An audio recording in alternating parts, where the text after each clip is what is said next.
Za uplynulý rok a pol, keď sieť vznikla, sa predsedovi vládnej strany darí vyhýbať priamej televíznej alebo rozhlasovej diskusii. My sme to ten rok a pol relatívne trpezlivo znášali, ale dnes, približne 30 dní pred voľbami, to už považujeme za neudržateľné a nenachádzame jeden jediný legitímny dôvod preto, aby sa predseda vládnej strany takejto debate, takémuto duelu aj ďalej vyhýbal. Naopak, myslíme si, že približne 30 dní pred voľbami majú občania Slovenskej republiky právo vidieť alebo počuť priamy duel dvoch hlavných volebných súperov, predsedov Smeru a Siete, a že tomuto právu zodpovedá povinnosť prinajmenšom verejnoprávneho vysielateľa vytvoriť pre takýto duel priestor. O to viac, že za ten uplynulý rok a pol nemal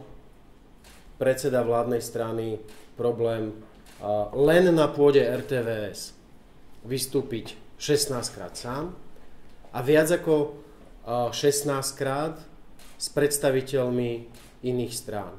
7 krát bol v debate s predsedom Mostu, 7 krát bol v debate s predsedom KDH, po jednom raze bol v debatách s predsedami SDK a SNS. Akurát na toho hlavného volebného supera nezostal priestor a myslíme si, že ten priestor je práve teraz.